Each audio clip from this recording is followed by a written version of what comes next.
Senhor, obrigado por essa mensagem de hoje.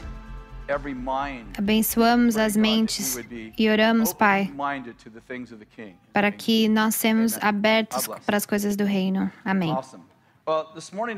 Essa manhã eu quero falar sobre o poder da autenticidade, o poder de ser real. Eu tive um encontro alguns meses atrás e eu quero ler parte desse encontro.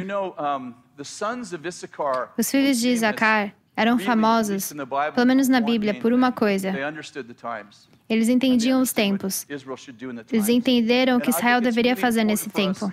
E eu acho importante para nós, para que nós entendamos o tempo, para que a gente possa corresponder e fazer o que devemos fazer. Então, que sejamos alinhados com o tempo. Eu quero falar com vocês sobre algo que eu acho que Deus está inspirando na América, mas também no mundo.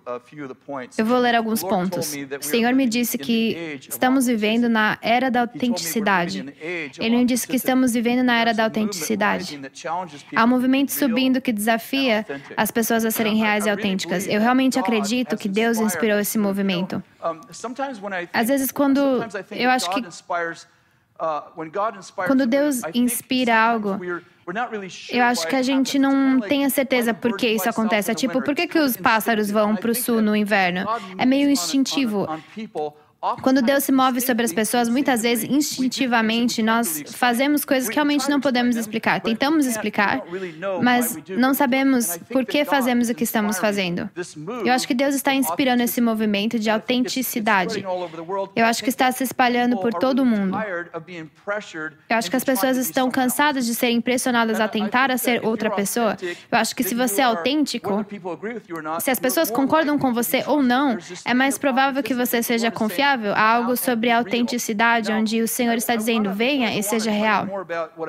Agora, antes de eu continuar a dizer sobre o que eu acredito que Deus está fazendo, eu quero te lembrar que quando Deus se move na terra, muitas vezes, o inimigo não pode parar o movimento de Deus, o mover de Deus, então ele tenta diluí-lo com o seu próprio movimento. Por exemplo, Moisés vai a Faraó. Em primeiro lugar, Deus disse a Moisés, quero que você vá a Faraó para deixar o seu povo, para que meu povo ir. E Deus esperou 400 anos para liberar os israelitas dos egípcios, concordam? É uma nova época. É a hora de libertar o povo. Então, ele disse, Moisés, você vai falar com o faraó e vai dizer, deixe meu povo ir. Moisés diz, e se ele disser não? E você lembra da história? Moisés, o que você tem na sua mão? Ele joga a vara e se vira uma cobra. Então, ele vai a Faraó com Arão e diz, deixe meu povo ir. Claro, o faraó diz, não vou fazer isso. Ele lança a vara de Arão, a vara se torna uma cobra. Mas você lembra o que aconteceu? Os feiticeiros jogaram suas varas e se tornaram em 2 cobras. Na verdade, as 5 primeiras pragas que Moisés foi ordenado a fazer, os 5 primeiros milagres, os feiticeiros duplicaram cada um desses milagres. Meu ponto é o seguinte, que muitas vezes vemos Deus, por exemplo, derrubando a sua vara e ela se torna em uma cobra e o inimigo duplica com 2 cobras. Então, cristãos se afastam das cobras dizendo, bem, isso é uma coisa que vem da nova era, isso é demoníaco, é a coisa do inimigo. Torna-se coisa do inimigo porque são profecias autorrealizadas porque os crentes que deveriam perpetuar o mover de Deus, na verdade, fugiram do mover. E eu estou dizendo isso porque, frequentemente, nós não entendemos o tempo e pensamos que porque o inimigo dobra o mover de Deus, não percebemos que maior é aquele que está em nós do que aquele que está no mundo. A cobra que Deus comeu, as 2 outras cobras. Mas isso não acontece no nosso tempo, porque nós fugimos de todas essas coisas. No Facebook, declaramos que é um movimento demoníaco e não percebemos que Deus iniciou o movimento. Pense quando Deus iniciou o movimento de Jesus para liberar o seu povo do pecado. Pense nisso. As pessoas ouviram que Jesus ia ser nascido de uma manjedoura. E o que aconteceu? Herodes, lembre do rei? Ele mata todos os primogênitos do sexo masculino. Em outras palavras, o mover de Deus seria conhecido como um salvador ou seria conhecido como genocídio? Porque ambas coisas aconteceram simultaneamente. É Deus ou é o diabo? Sim. Estou dizendo que o inimigo não pode parar o salvador do mundo. Então ele tentou criar uma distração. Está entendendo? Nós categorizamos, vemos isso depois da distração e ignoramos o Salvador. Então, eu acho que é importante saber que horas são para que possamos realmente estar envolvidos. Podemos ter certeza que estamos seguindo a cobra certa. Nós vemos a cobra de Deus e pensamos, isso parece ser o inimigo, mas Deus está no meio disso, Deus começou isso. Eu acho que muitas vezes Deus inicia coisas que o inimigo assume, porque os crentes especificamente não se envolvem e não colaboram com Deus. Então, eu quero falar um pouco sobre esse mover de Deus. Vou ler a primeira linha.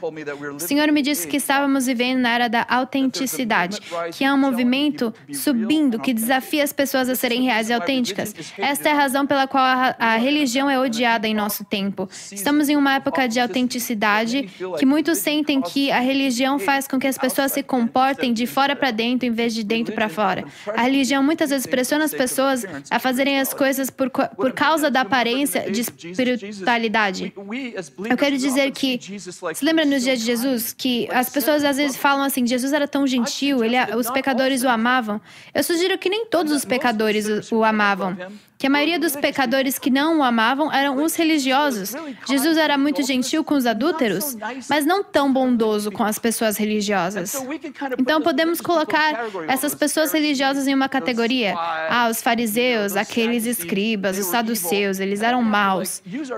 E a gente tem que usar o nosso discernimento, porque você notou que no livro de Atos, quem estava liderando uma grande parte do mover de Deus foram os fariseus, que antigamente estavam contra ele. Quantos de vocês entendem que naquele dia eram apenas os fariseus, saduceus e escribas que realmente conheciam a Bíblia? Por exemplo, o apóstolo Paulo. O apóstolo Paulo foi um dos fariseus que realmente se converteu ao cristianismo, que escreveu 13 livros no Novo Testamento. Se você coloca as pessoas em um lugar e estereotipar as pessoas, e você fala, todas as pessoas religiosas são contra Deus, você vai perder algumas coisas de Deus. Porque Deus tem suas cobras em todas as esferas da sociedade. Então, quando você faz declarações gerais, em vez de ver com os olhos de Deus, em vez de entender o coração de Deus, você vai perder o fato de que Deus tem uma cobra nesse grupo também. Você sabe que eu estou falando da cobra do bem, certo? Só para garantir. Todo mundo comete erros, mas nesse mover de Deus, se você for rápido e admiti-lo para os outros e para si mesmo, você vai se tornar amável para os outros. A autenticidade está produzindo aqueles reality shows.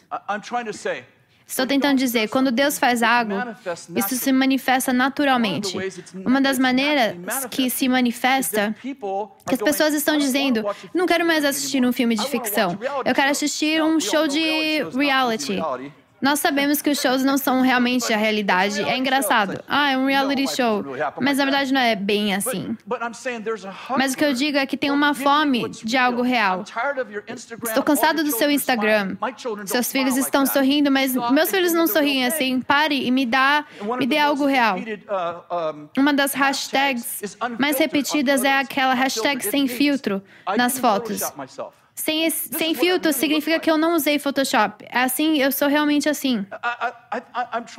Estou tentando dizer que esse mover de Deus está na própria estrutura do pensamento das pessoas, mas eles não sabem que é Deus. Ok, vamos lá. Estamos transmitindo, vamos ver se vai funcionar. Eu proponho que a popularidade do Donald Trump está sendo impulsionada por esta época de autenticidade. Goste dele ou não, isso não é o meu ponto, não é um ponto político. Ele é real e as pessoas preferem ter um desentendimento com alguém que é autêntico do que um acordo com alguém que só fala o que os outros querem ouvir.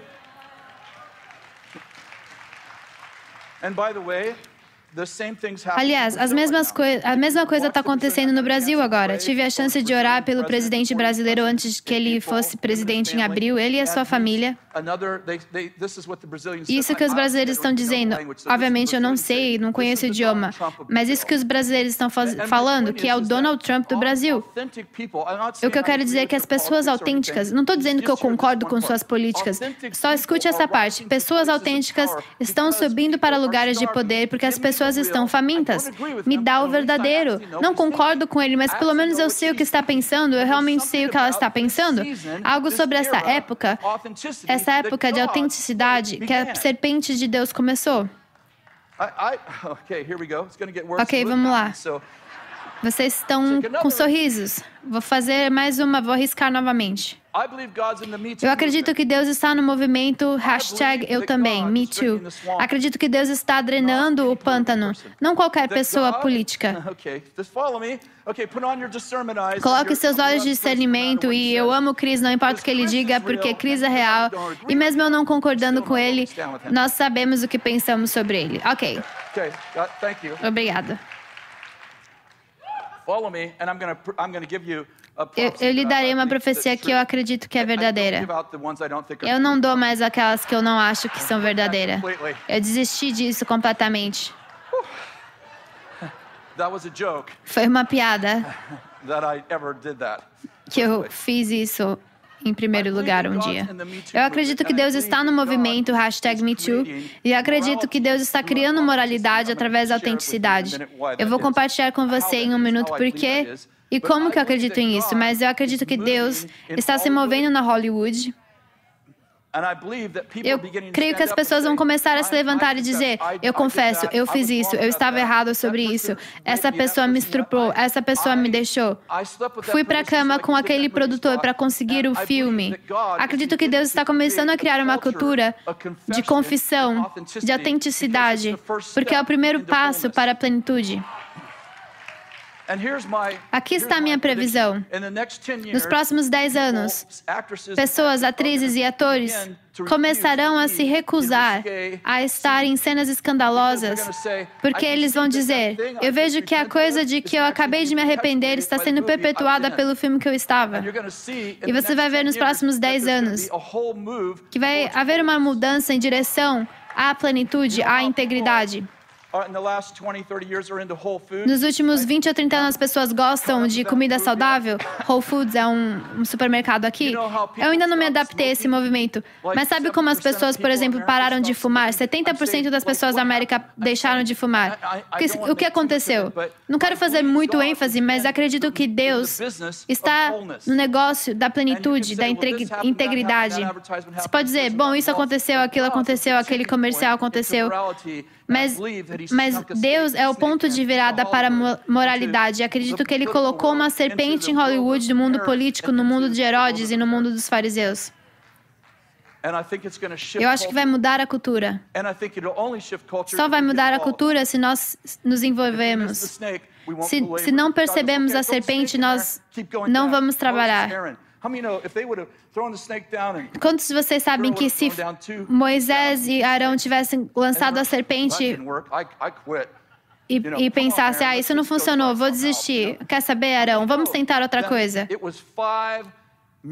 Quantos de vocês sabem que foram 5 milagres que os feiticeiros duplicaram antes de não poder mais duplicar os milagres de Deus? Se Arão e Moisés tivessem desistido no 4º ou no 5º, quantos de vocês sabem que os egípcios não teriam ser libertos dos israelitas? A persistência com, eu sei que Deus disse isso, não parece ser legal, o diabo continua a duplicar o que estamos a fazer, mas as pessoas não parecem que não estão ficando livres, mas vamos continuar fazendo isso. Quanto tempo a gente vai ficar fazendo isso? A gente vai fazer isso até as pessoas serem libertas. Eu amo a autenticidade porque Deus é autêntico. Uma das coisas que eu gosto da Bíblia é que Deus fala sobre o seu próprio povo. Ele diz, eu amo Davi, ele é um homem seguido do meu coração. Ele matou um cara e cometeu adultério com uma mulher, mas você sabe, ele é um cara legal. Que tal Abraão, o pai da fé, que teve uma época de dúvida, que teve um filho fora do casamento? Deus diz, ele é o pai da fé, na maior parte. Que tal Jacó? Deus criou uma nação inteira a partir de Jacó. Uma nação que veio de Jacó, 2 esposas, 2 concubinas, 7 filhos de concubinas. E Deus disse, isso é uma nação. Nós pensamos, Deus, aquelas nem eram suas esposas. Ele é um homem bom. Eu adoro que Deus não fez Photoshop do seu povo. Ele poderia ter deixado de lado a história de Davi ter matado Urias. Por que ele colocou isso lá? Ele poderia facilmente ter deixado de fora. Davi era um homem incrível. Deus disse, ele não era, mais ou menos. Na maioria das vezes ele era. Que tal Pedro? Ele nega Cristo 3 vezes e torna-se o chefe da igreja. Acho que eu deveria ser o chefe da Bethel. Eu só falei 2 vezes. Eu deveria pelo menos ser a cabeça da Bethel. Você entendeu isso? Deus, ele não faz Photoshop. Ele não é alguém que usa Instagram ou Facebook. Ele diz, eu amo esse cara e aqui está tudo que ele fez. Deus, como que ele pode ser alguém segundo seu coração se ele matou Urias? Ele não poderia nem ser um diácono em nenhuma igreja. Entendeu? Ele não se qualificaria para ser um diácono na igreja. Ele é um assassino e um adultério. Ele não se qualifica. Não pode ter o nosso púlpito. E Deus disse, eu gosto desse cara. Ok, eu gosto dele também.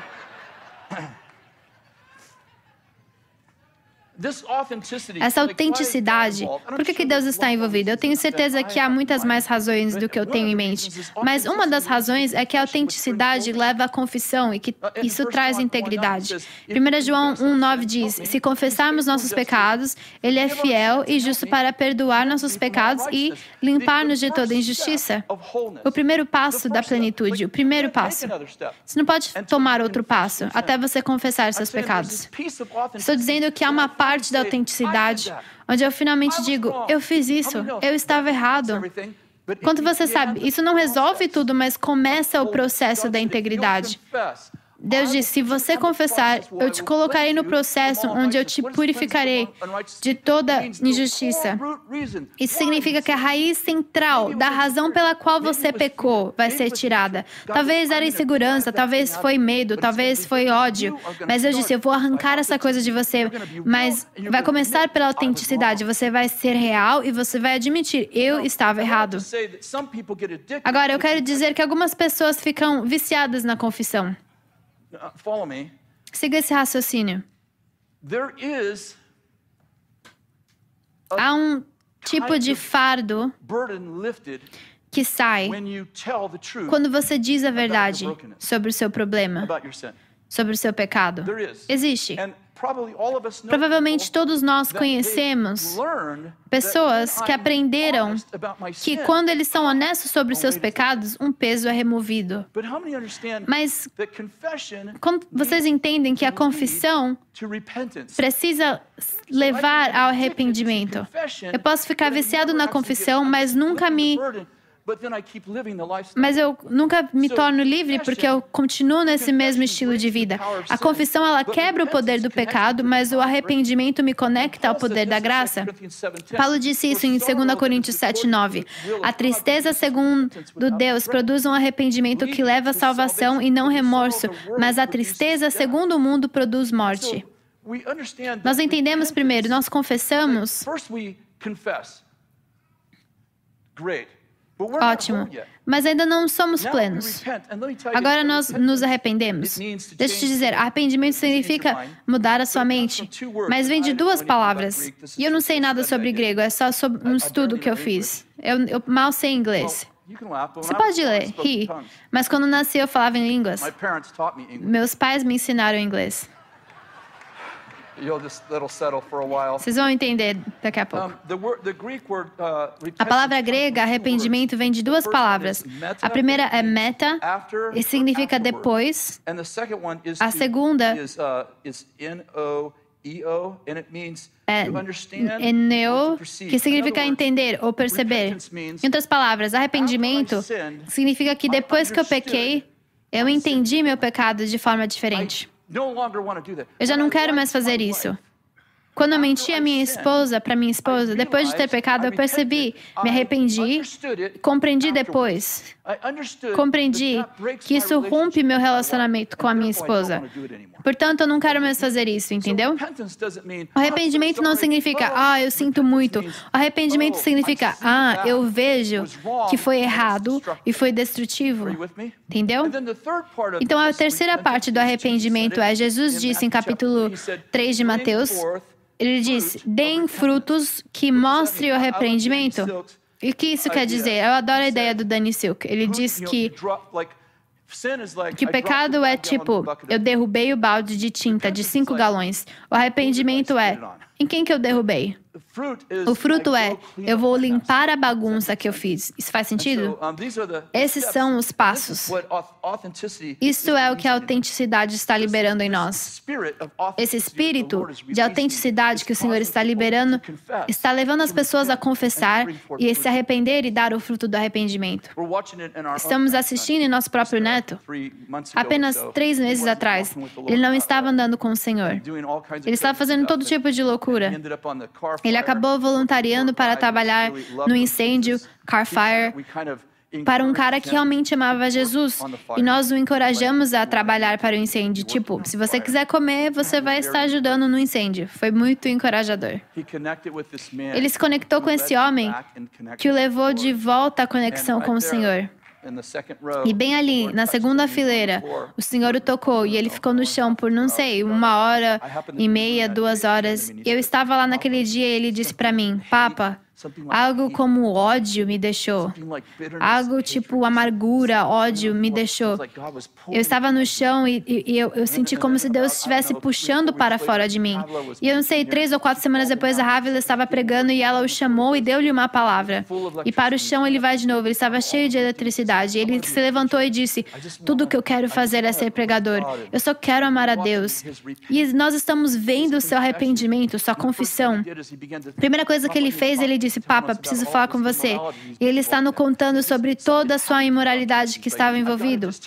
Algo acontece quando Deus te toca. É tipo, eu preciso começar esse processo, eu preciso falar sobre isso. Ele começou a pedir desculpas às pessoas que ele magoou. Tivemos uma conversa com o Jason e a Lauren. Nós estávamos lá por alguns minutos e eles falaram, é tão bom, o Elijah, ele acorda feliz.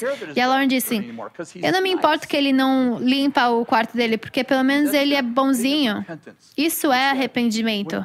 Quando Deus move em nós, nós confessamos. Começamos a dizer, eu vejo como o meu pecado não é o que eu vi. Está machucando a mim e as outras pessoas. E eu começo a me arrepender. É bonito ver o que está acontecendo com ele. Aqui estão as serpentes que o inimigo está lançando. No meio de Deus dizendo, seja autêntico, seja real, se mostre, seja você mesmo, seja honesto. O diabo diz, faça isso e eu vou puni-lo. Eu vou elevar a barra da punição tão alto que você nunca vai querer confessar. Nós temos outra coisa acontecendo. Nós vimos com o juiz da Corte Suprema não há muito tempo. Eu vi isso em Romênia, alguns anos atrás, quando eles saíram do comunismo. Nós estávamos lá 10 anos depois. Os romênios aprenderam a mentir porque os comunistas matariam os filhos dos cristãos e aprisionaram seus pais e suas mães. Eles estupravam as mulheres. Então, quando um oficial comunista chegava à sua porta e perguntava se eles eram cristãos e seus filhos eram cristãos, eles aprenderam a mentir. Provavelmente todo mundo faria isso. Eu sei que se alguém fosse matar a minha mulher e só precisava que eu falasse alguma mentira pequena, provavelmente eu ia mentir e com certeza tentar me arrepender no dia seguinte. Mas o que aconteceu é que a cultura criou, isso aconteceu que criou uma cultura de punição onde as pessoas não queriam ser honestas. E o que está acontecendo é que lá foi preciso ensinar sobre nobreza, integridade, honestidade, caráter, porque eles perderam isso por razões que não foram da sua culpa. E agora eles estão se tornando pessoas muito nobres. Mas o meu ponto é que se você levantar a barra, se você disser, se você confessar, eu vou puni-lo, quantos de vocês entendem que não há muita gente que vai confessar? A cultura de integridade que Deus está infundindo através da autenticidade vai desaparecer? Estava conversando com algumas pessoas não muito tempo atrás. Estávamos falando sobre o filho deles, em particular, que era um adolescente envolvido em alguma imoralidade. E eles disseram, eles não sabiam o que fazer. Você sabe, adolescente. Eles dizem, nós vamos garantir que ele nunca mais vai fazer isso. E nós estamos tendo essa conversa e eu falo, bem, como isso vai funcionar para você? Você pode envergonhar seus filhos até eles pararem de falar com você, mas você não vai envergonhá-los ao alcançar um grande caráter. Eu lembro que na nossa casa, um dos nossos filhos ficou preso na pornografia. Eles saíram e disseram para nós, pai, estou tendo um problema com pornografia. Ok. Eu disse, o que você acha que você deveria fazer sobre isso?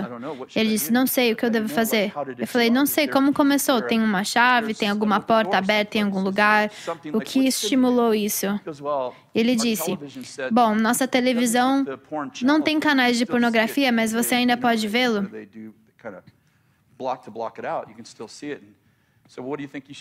Então, o que você acha que você deveria fazer sobre isso? Acho que eu deveria tirar a TV do meu quarto?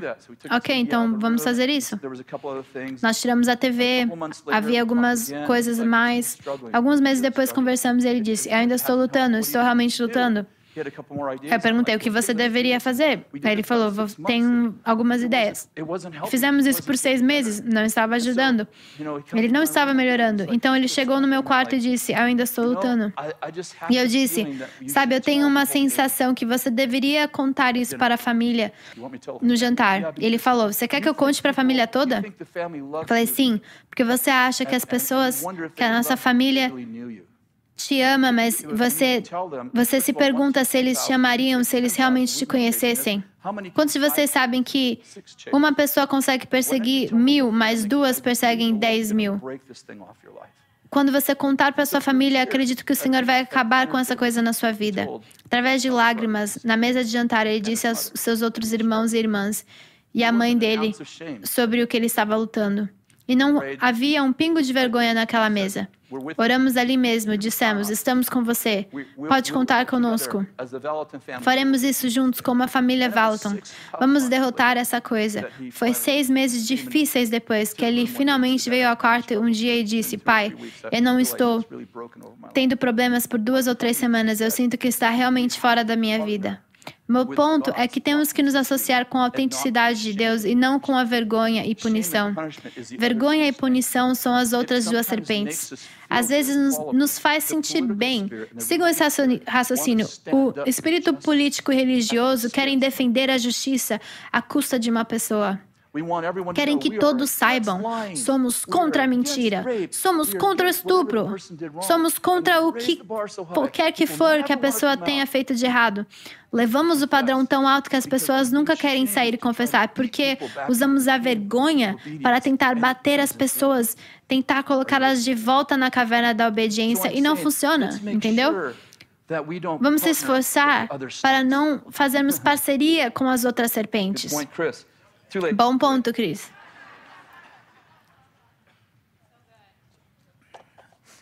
Turn to 1 Samuel chapter 18. We're going to finish with this. 1 Samuel capítulo 18. Nós vamos terminar nessa última parte. A outra parte da autenticidade é a aliança. Deixa eu ler para você. Primeiro, Samuel 18:1. E sucedeu que, acabando ele de falar com Saul, a alma de Jonatas se ligou com a alma de Davi, e Jonatas o amou como a sua própria alma. E Saul, naquele dia, o tomou e não lhe permitiu que voltasse para a casa de seu pai. E Jonatas e Davi fizeram aliança, porque Jonatas o amava com a sua própria alma. E Jonatas se despojou da capa que trazia sobre si e a deu a Davi, como também em suas vestes, até a sua espada e seu arco e seu cinto. Essa é a segunda parte da autenticidade. E eu acho que isso vai curar casamentos. Quando Jonatas deu seu manto a Davi, não foi como se ele tivesse dado um belo casaco. Essas pessoas eram reis, não presidentes. Jonatas, ele era o herdeiro legítimo do trono. Então, quando ele tirou o seu manto e deu a Davi, ele estava dizendo, eu entrego o meu direito ao trono e eu dou a você. Isso foi poderoso. Então, ele tira sua armadura, sua espada, seu arco, seu cinto. É isso que eu estou tentando chegar. Eu acho que Deus vai quebrar o espírito de coabitação que está sobre a terra por cerca de 70 anos. Coabitando diz que eu estou aqui para o que eu consigo conseguir. E eu fico com a minha armadura, com as minhas espadas, com o meu arco, para me proteger de você. Mas Jonatas disse a Davi, aqui está minha armadura. Eu te dou minha armadura. Não tenho armadura. Não há nada escondido. Eu estou nu. Metaforicamente, sem vergonha, como Adão e Eva estavam no jardim. Eu te dou minha armadura. E ele disse, eu não tenho mais armas. Não tenho armas para me defender agora. Davi, se alguém precisa me defender, se alguém vai me proteger, vai ser você, porque eu não tenho armadura, eu não tenho armas. E você tem as minhas armaduras e as minhas armas. Isso que é a aliança. A aliança é sobre, eu te amo, sabendo que você pode me machucar. Quantos de vocês entendem que você só pode amar até o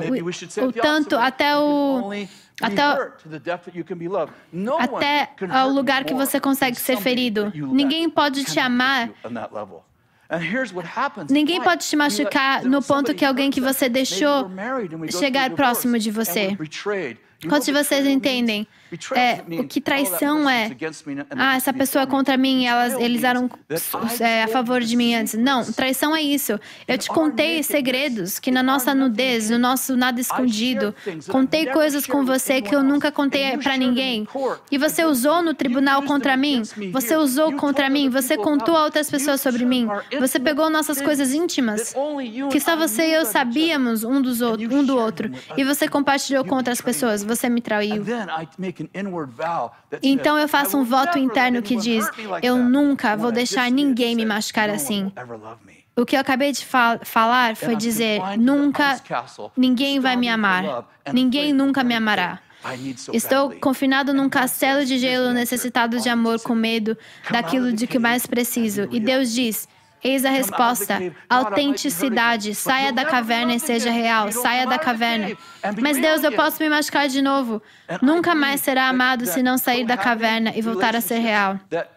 Eu creio que relacionamentos que os dois moram juntos 50, 60, 70 anos atrás, realmente começou a ganhar popularidade. Agora tem pessoas que têm filhos juntos e moram juntos, sem ser casados. O que eu estou dizendo a você, que nos próximos 10 anos haverá um movimento, a direção no casamento. Sabe por quê? Porque Deus liberou, da mesma forma que está no DNA da humanidade, Deus liberou a autenticidade e as pessoas estão famintas para serem amadas novamente. Quanto de vocês sabem que, a menos que você seja autêntico, você sempre está preocupado. Você me ama pelo que eu estou fingindo de ser? Porque se me conhecesse, não me amaria. Mas Deus está dizendo, seja real, seja você, e verá o verdadeiro amor. Deus está começando a liberar esse amor verdadeiro. Eu tive a oportunidade de ir à casa do Winston Churchill. Não, ele não estava em casa. Estou brincando. Eu fui à casa do Winston Churchill. A Dani, Sherry e eu. Foi uns 3 anos atrás. Eu amava Winston Churchill. Eu realmente amo líderes do governo, cívicos, tipo Abraham Lincoln, Nelson Mandela, George Washington, todos esses caras da história que mudaram o curso da história. Eu adoro esse tipo de líder. Eu li muito sobre Churchill. Então foi realmente interessante ir à sua casa quando você estudou a vida da pessoa. E você tem um guia turístico que ele leva você através da casa. A casa dele tem uns 600 ou 700 metros quadrados. Começou em uma cabana cabana, como uma cabana, mas eles começaram a acrescentar, e é uma casa rústica, bem grande. Chegamos lá e eu não entendia o que ia acontecer comigo. A gente chegou lá, a gente estava esperando pela turnê. Chegamos lá e o guia está enfatizando as medalhas. Tem uma caixa, há caixas e caixas. Você pode imaginar, de presentes e medalhas que foram dadas a Churchill durante e depois da guerra. Ela estava falando sobre as medalhas e as coisas diferentes. E eu perdi, né, a pista de turnê e estava meio que vagando. Você provavelmente podia adivinhar isso, certo? Eu não sou muito bom em seguir as regras e a Kathy fica tão brava comigo. Bom, eu estava vagando e a gente chega num quarto, numa sala, um escritório. É um escritório bem grande.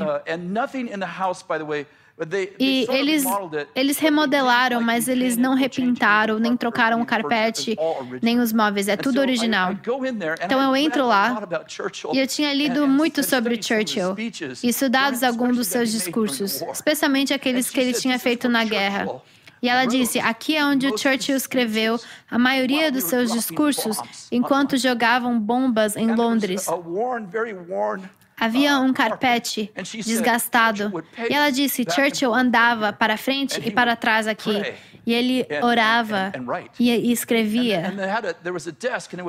Ele tinha uma mesa que estava bem desgastada, onde lugar... E ele colocava os seus cotovelos aqui, a cadeira, e a guia disse, aqui é onde ele escrevia seus discursos. E eu fiquei tão comovido, eu comecei a imaginar como era para um homem estar sob tanta pressão e tentar inspirar esperança para as nações. Eu fui para fora, saí da turnê. Fiquei tão dominado por isso. Não sei o que era. Era tipo luto e a realidade. Havia um banco do lado de fora e eu sentei-me no banco e escrevi isso. A maioria das coisas são perfeitas e sem vidas, réplicas de plástico das coisas reais. Muitas pessoas vivem uma vida de Photoshop, falhas, fragilidades e fraquezas mascaradas por sorrisos falsos, palavras cuidadosamente trabalhadas e imagens finamente polidas. Há uma certa beleza inerente na vida real. Marcas em móveis e pisos de madeira que revelam caminhos e paixões. Marcas em portais, mercados por aqueles que passaram suas vidas lá. Visitei a casa de Winston Churchill. Era uma grande mansão rústica com vigas talhadas à mão e pisos de tábuas. Muitos turistas ficaram impressionados com os troféus que encheram os armários, pendurados em muitos dos quartos. Pessoalmente, fui atraído para os lugares gastos em certas salas, onde Churchill deve ter caminhado e ajoelhado muitas vezes. Uma cadeira de couro descolorido captou minha atenção, onde Winston sentava muito. Imaginei-o sentado ali durante aqueles dias difíceis de guerra, contemplando e orando por sabedoria, ou andando pelo chão com pensamentos profundos. Uma mesa bem usada estava orgulhosamente na sala que uma vez serviu como um lugar onde Winston trabalhou muito dos seus discursos. Fiquei impressionado com o senso de nobreza que encheu aquela sala. Eu adorava que a casa fosse vivida em perfeito estado, marcada e desgastada. Havia beleza intrínseca sobre a velha mansão. Paredes que contavam histórias, piso que sussurravam segredos, móveis antigos que imploravam para revelar mistérios. Sentei-me no banco do lado de fora de sua porta por muito tempo, refletindo sobre a revelação que estava infiltrada na minha alma, simplesmente estando no mesmo lugar que outrora foi ocupado por um grande homem. Eu gostava das minhas máquinas, meus iPads, carro, computador em perfeito estado, brilhante e impecável. Mas a beleza da humanidade está nas falhas, nas fragilidades e na fraqueza. O real deve ser rústico, mas pelo menos está vivo e não é robótico, programado e previsível. Quero terminar com esse pensamento. Nós gostamos de ler livros sobre negócios e liderança aqui na nossa equipe. Temos um livro que lemos que é Procuradores de Pontos Fortes. É um livro que ajuda você a encontrar seus pontos fortes. Você encontra 5 maiores pontos fortes. Eu adoro essas coisas. Eu gosto desses tipos de teste que tentamos descobrir no que você é bom. Ultimamente, recentemente, eu tenho sido levado pelo fato de que Deus gosta da fraqueza. Você pode nomear todos os seus pontos fortes. Você pode dizer, eu sou isso, aquilo e aquilo. Mas se você não mencionou sua fraqueza, não estou falando sobre falhas morais. Eu estou falando de fragilidades divinas que Deus colocou, plantou em você. Se você não mencionou suas fragilidades, você não estaria nos dizendo quem você é, porque você não é apenas seus pontos fortes. Você é sua fraqueza divina. Essas fraquezas são como esculturas em escrital. Deus colocou lá intencionalmente, porque quando você é fraco, Ele é forte. E a sua força é aperfeiçoada na sua fraqueza e não na sua força. Esse mover de autenticidade, Deus está dizendo, saia e seja você. Não seja você imoral, não seja você mentiroso, não seja você adúltero, você é melhor do que isso. Mas venha e seja totalmente vivo, seja completamente autêntico. Porque nós amamos você por quem você é e não quem você finge ser. E eu quero dizer que é hora de liderar esse movimento de autenticidade, porque Deus está fazendo algo que trará as pessoas para a plenitude. Anos atrás, eu escrevi alguns livros que uma universidade está usando em sua trilha ministerial. Então, um presidente da universidade disse, eu gostaria de te dar um doutorado. E eu falei, isso é legal. Ele disse, se você escrever uma tese e fazer essas poucas coisas, nós lhe formaremos um doutorado porque nós usamos as suas coisas. Então, eu tive que pesquisar na Google teses. Sim. Pensei que era uma teoria. Eu tenho uma teoria. Eu não acredito na gravidade. O mundo é plano. Eu pensei, qual que é a minha teoria? E eu disse a ele, bem, eu escrevi um livro sobre mulheres. E eu fiz toda essa pesquisa. Ele disse, seria ótimo, vamos reformatá-lo. E essa pode ser a sua tese. Enfim, eu fui para casa, eu liguei para minha mãe, ela chorou no telefone, e ela falou, finalmente você vai ser educada. Você sabe, né, como é que é. A nossa mãe era... Você pode ser viciado nas drogas e sua mãe diz, ele gosta da química. Enfim, aí eu fui para casa e eles me deram alguém para me ajudar, né, fazer tudo isso. Porque eram várias coisas que eu tinha que fazer antes da graduação. Então, a Beth estava colocando tudo em grupos e lugares, e foi várias horas, e a gente estava 2 meses fazendo isso. E eu fui para a cama, e antes de eu me adormecer, o Senhor disse, eu disse que você está recebendo doutorado. E eu disse, sim. E ele disse, você não me perguntou sobre isso. E eu disse, ok. Posso obter um doutorado? Ele disse, não. E eu disse, por que não? Ele disse, porque se você tem essas letras no seu nome, as pessoas vão pensar que você pode fazer isso. E nós dois sabemos que você não pode. É um sinal do que eu posso fazer com a fraqueza. Você sabe que eu criei você para você ser isso, uma pessoa que tem fraquezas, mas mesmo com fraquezas eu posso usar de uma maneira muito grande. Quando as pessoas te falam que você faz muitas coisas que você... Isso é um elogio? Sabe quando as pessoas falam, você perdeu peso, isso é o quê? Um elogio? Isso significa que eu era gordo antes? Não funcionou. Não tenta me dar um elogio, eu vou tentar virar de volta para você. Não, vamos ficar de pé, eu vou orar por você. Talvez você está aqui, mas você não conhece Jesus.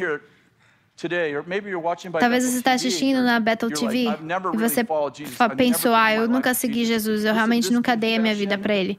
Essa confissão e arrependimento não fazem muito por você, se você não tem um poder de Jesus trabalhando em você. Então eu quero encorajar você. Todos aqui, nós tivemos a mesma experiência. E a Bíblia diz que nós nos tornamos, nós nascemos de novo. Então, se você está escutando, assistindo na Bethel TV, eu quero que você levante a sua mão, dizendo, eu quero conhecer a Jesus. Ou talvez você quer voltar aos caminhos de Deus hoje. Tem alguém aqui assim? Eu quero que você levante sua mão. Eu quero orar com você. Existe alguém? Ok, aqui. Graças a Deus. Estamos muito felizes com isso. Tem mais alguém? Nós te abençoamos. Deus está fazendo algo novo em você. Eu quero falar essa palavra sobre vocês. Isaías 43, 9. As primeiras coisas aconteceram. Eis que proclamo novas coisas chegando. Isso significa que o Senhor está fazendo uma coisa nova em sua vida e Ele é o único que realmente vai fazer isso acontecer na sua vida. Para vocês que estão assistindo na Bethel TV, eu quero dizer graça e paz para você. E Deus está dando boas-vindas a você no reino. Se vocês dois, se vocês puderem chegar aqui na frente, eles vão ler com você e dar uma Bíblia para vocês. Vamos orar. Deixa eu orar para todos vocês. Senhor, eu te agradeço porque você está fazendo essa nova temporada sobre autenticidade, que você nos vai levar, Senhor, à plenitude e que o amor e a conexão seriam um resultado desse Espírito movendo sobre a terra. Eu oro, Pai, para que todos nós tenhamos o dom de distinguir os Espíritos, para que nós sabemos sobre o que você está fazendo. Que a gente não deixe algo que nós não deixamos que o mover de Deus seja feito só pelo diabo, mas que nós realmente tenhamos essa aliança e a liberdade e a conexão. No nome de Jesus. Amém. Deus te abençoe.